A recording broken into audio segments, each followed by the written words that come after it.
Bismillahirrahmanirrahim. Assalamualaikum warahmatullahi wabarakatuh. Baiklah, pada kesempatan kali ini saya Miftahur Rahma, yaitu moderator dari kelompok 6. Kami akan mempresentasikan materi Ordo Scythaminae dan Ordo Microspermae. Baiklah, sebelum diskusi dimulai, saya akan memperkenalkan anggota kelompok saya. Yang pertama yaitu Marina Zahra Nasution, yang kedua saya Miftahur Rahmah, dan ketiga itu Monika Putri Wijaya. Materi yang pertama itu akan dijelaskan oleh Marina. Kepada Marina dipersilakan. Yang pertama yaitu ciri umum dari Scythaminae. Yang pertama, bunganya berkelipatan 3. Kelopak dan mahkotanya berbeda jelas dan kadang-kadang beraturan atau zygomorphic atau bilateral simetris.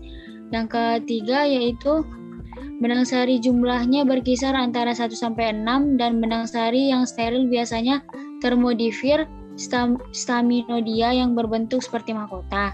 Yang keempat, ginoseum pada umumnya terdiri dari 3 dinding buah. Yang kelima, buah biasanya buah kotak atau kapsul atau berdaging. Yang keenam, endospermnya mengandung pati.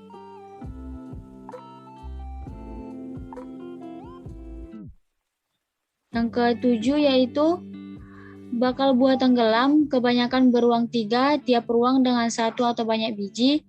Yang ke-8, buah kendaga, biasanya tidak membuka. Yang ke-9, kelopak dan mahkotanya berbilang 3. Kelopak sering menyerupai mahkota. Yang ke-10, biji tanpa atau sedikit endosperm, tetapi dengan perisperm yang besar. Selanjutnya, struktur tubuhnya. Daun pada umumnya bersifat majemuk dan roset batang atau akar berbeda tidak dapat dibedakan antara helaian dan daun. Ada juga yang memiliki daun-daun spiral teratur, persegi panjang dengan ujung meruncing, tangkai pendek dan ditutupi dengan rambut halus. Pertulangan daunnya sejajar. Batang pada Zingiberaceae ini pada umumnya beruas-ruas tegak, ada yang keras, namun ada juga semua yang terdiri atas upih daun yang membalut sehingga tampak seperti batang. Perlu diketahui bahwa Scythaminae ini nama lainnya ada Zingiberaceae. Akar yaitu serabut karena merupakan tanaman monokotil. Bunga Scythaminae umumnya ada yang biseksual, ada yang uniseksual, berbentuk radial simetris, merupakan bunga banci, kadang-kadang berkelamin tunggal atau actinomorph atau zygomorph. Perhiasan bunga dapat dibedakan dalam kelopak dan mahkota. Buah kotak atau buah buni. Buji mempunyai endosperm bertepung. Namun ada yang memiliki sedikit endosperm, tetapi banyak memiliki perisperm yang besar. Selanjutnya reproduksinya. Pertama, reproduksi generatif. Scythaminae termasuk dalam tumbuhan Angiospermae yang dapat berkembang biak secara generatif ataupun vegetatif.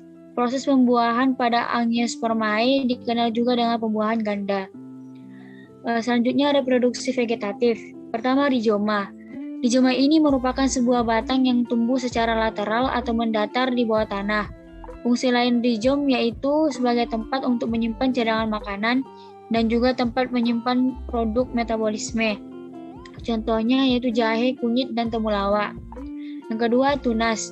Tunas merupakan bagian dari tumbuhan yang baru tumbuh dari kuncup yang berada di atas tanah. Biasanya tunas ini tumbuh dari batang yang terdapat di dalam tanah. Contohnya seperti pisang, bambu, dan tebu. Masuk kita ke klasifikasinya. Yang pertama, Musaceae, yaitu memiliki ciri-ciri daunnya lebar, memanjang, dan ibu tulang daun tebal. Akarnya tumbuh pada bonggol atau akar serabut. Bunga berkelamin tunggal, zygomorph atau asimetris. Kelopak berbentuk tabung, memanjang, berbagi 2 dengan tepi bergigi yang berbeda-beda. Mahkota berbagi 2, seringkali ramping, dan bagian atas bergigi. Memiliki 5 benang sari dan 1 tereduksi. Buahnya berdaging, tidak membuka, termasuk buah buni. Struktur tubuhnya yaitu batangnya yang membentuk pohon merupakan batang semu. Tanaman bertipe simpodial atau batang pokok sukar ditentukan. Bagian bawah batang pisang menggembung berupa umbi yang disebut dengan bongkol. Pucuk lateral muncul dari kuncup pada bonggol yang selanjutnya tumbuh menjadi tanaman pisang. Selanjutnya reproduksi, yaitu dia bereproduksi dengan tunas yang merupakan bagian dari tumbuhan yang baru tumbuh dari kuncup yang berada di atas tanah. Berikut adalah contoh dari Musaceae yaitu tumbuhan pisang. Baiklah, saya akan melanjutkan materi yang dijelaskan Marina, yaitu Zingiberaceae. Mempunyai ciri-ciri umum. Pertama, mempunyai ciri khas pada rizomanya, yaitu mengandung minyak astiri. Batang di atas tanah seringkali hanya pendek dan mendukung bunga-bunga saja. Daunnya tunggal, mempunyai sel-sel minyak yang menguap, tersusun dalam 2 baris. Kadang-kadang jelas mempunyai 3 bagian berupa helaian daun, tangkai daun, dan upih. Selain itu juga ada lidah-lidah. Bunganya terpisah-pisah, tersusun dalam bunga majemuk tunggal atau berganda. Kebanyakan banci, zigomorf atau asimetrik. Tumbuhan dalam famili ini merupakan tumbuhan yang berumpun. Kuncup daun akan bermunculan di antara serasah daunnya basah dari pohon-pohon hutan.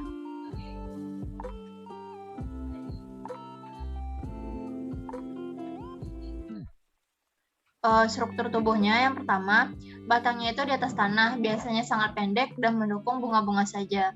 Pada batang biasanya memiliki rizoma yang dapat tumbuh menjalar di bawah tanah. Pada rizoma tumbuh akar-akar yang dapat mendukung pertumbuhan tanaman. Rizoma ini juga dapat berfungsi sebagai alam perkembangbiakan. Beberapa spesies Zingiberaceae ada yang memiliki bulu pada tangkai daunnya dan bahkan pada helaian daunnya. Buah biasanya kering dan besar, kadang-kadang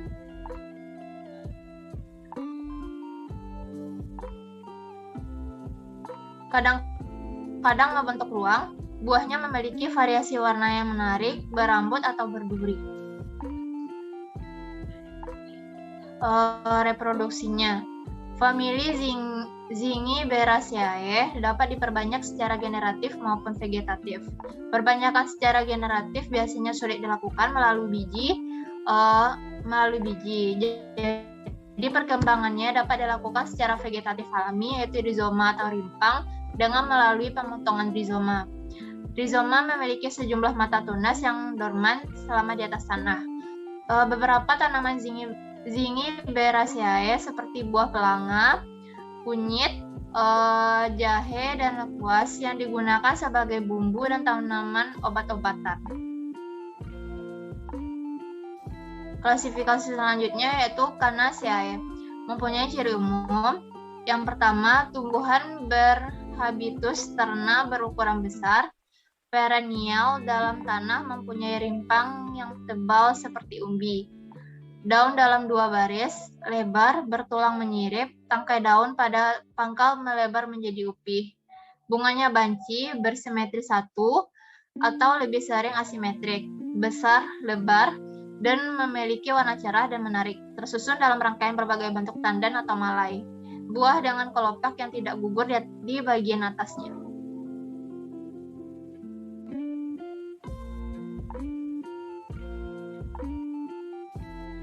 Struktur tubuhnya berumpun dan merupakan tanaman herba. Semua bagian vegetatif yaitu batang, daun, serta kelopak bunganya sedikit berlilin. Daun tersusun dalam tangkai pendek dan tumbuh berselang-seling, berbentuk oval dengan ujungnya yang runcing. Permukaan daun bagian atasnya berwarna hijau, tembaga gelap atau keunguan. Reproduksinya, tanaman kana dapat berkembang biak secara generatif melalui biji maupun secara vegetatif. Perbanyakan vegetatif dilakukan melalui pengambilan tunas atau anakan dari rumput induk dan gergaji dengan memotong rimpang. Selanjutnya akan dilanjutkan oleh Monica. Kepada Monica dipersilakan. Baik, terima kasih moderator. Di sini saya akan menjelaskan tentang ordo Microspermae atau di dalamnya terdapat Oricidales. Ordo ini memiliki ciri umum seperti menurut Egler, ordo Microspermae terdiri dari dua familia, yaitu Burmaniaceae dan Orchidaceae dengan ciri-ciri bunga biasanya tidak teratur atau zygomorph, biseksualis, ovarium inverus, dan memiliki karpela 3, dan stamen melekat sebagian atau seluruhnya pada stilius. Selanjutnya ada biji sangat kecil dengan embrio yang tidak dapat dibedakan, dan yang terakhir tanpa memiliki endosperm atau sedikit sekali.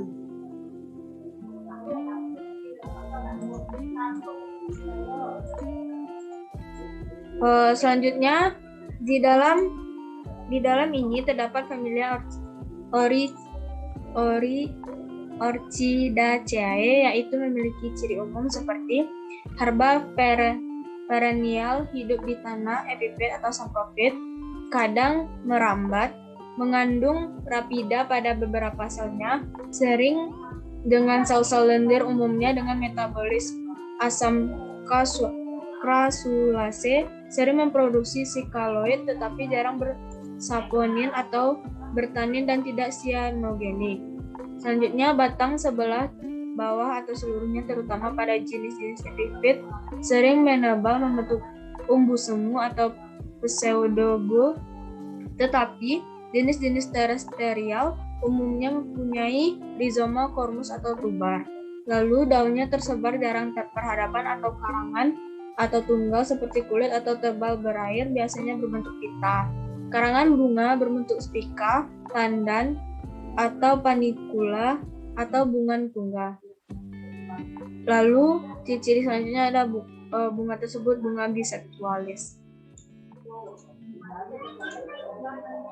Selanjutnya ada bentuk tubuh. Akar serabut tidak bentuknya yaitu dengan memiliki akar serabut tidak dalam. Jenis-jenis epifit yaitu mengembangkan akar sukulen dan melekat pada batang pohon tempatnya tumbuh, namun tidak merugikan pohon inangnya. Selanjutnya famili ini sangat besar dengan 450 genera dan 10.000 sampai 15.000 spesies tersebar di seluruh dunia, tapi kebanyakan di daerah tropis, di mana genera ini epifit. Genera besar adalah Spiranthes, Habenaria, Cypripedium, Listera, dan Epidendrum atau ini dikemukakan oleh Laurent pada tahun 1964. Secara umum, familia Orchidaceae memiliki struktur bunga yang unik, khas dan menjadi ciri yang membedakan dari familia lain pada kelompok tumbuhan berbunga. Struktur bunga yang dimiliki oleh familia Orchidaceae tidak memungkinkan melakukan mekanisme penyerbukan sendiri atau self-pollination dan memerlukan agen penyerbuk polinator berupa serangga yang membantu proses penyerbukan. Ini dikemukakan oleh Locke dan Raffi pada tahun 2011. Selanjutnya ada semua bunga orchid merupakan reduksi dari tipe nenek moyang yang primitif, di mana Androeciumnya yaitu yang aslinya memiliki 6 stamen dan 2 lingkaran. Daun anggrek biasanya oval memanjang dengan tulang daun memanjang khas daun monokotil. Daun dapat pula menebal dan berfungsi sebagai penyimpan air. Pada famili ini terdapat contoh yaitu gambar bunga Vanda tricolor.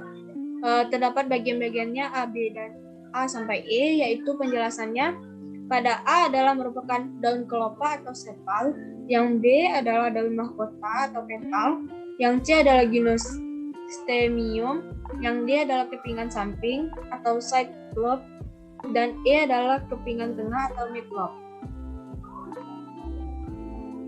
Reproduksinya yaitu bunga ini biseksualis, jarang uniseksualis atau tanaman berumah satu atau dua, zygomorph, tidak beraturan, selalu mempunyai braktea, duduk atau bertangkai, ovarium inverus sering tidak membengkak, dan sering dikira tangkai bunga.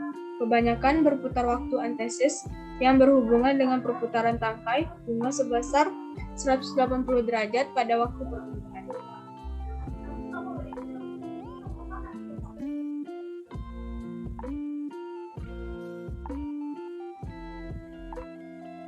Baiklah, setelah pemaparan materi dari Monica tadi, maka berakhir pula lah penyampaian materi dari kelompok 6. Saya perwakilan dari kelompok 6, apabila ada kesalahan dan kekeliruan mohon dimaafkan. Saya tutup diskusi ini dengan Assalamualaikum warahmatullahi wabarakatuh.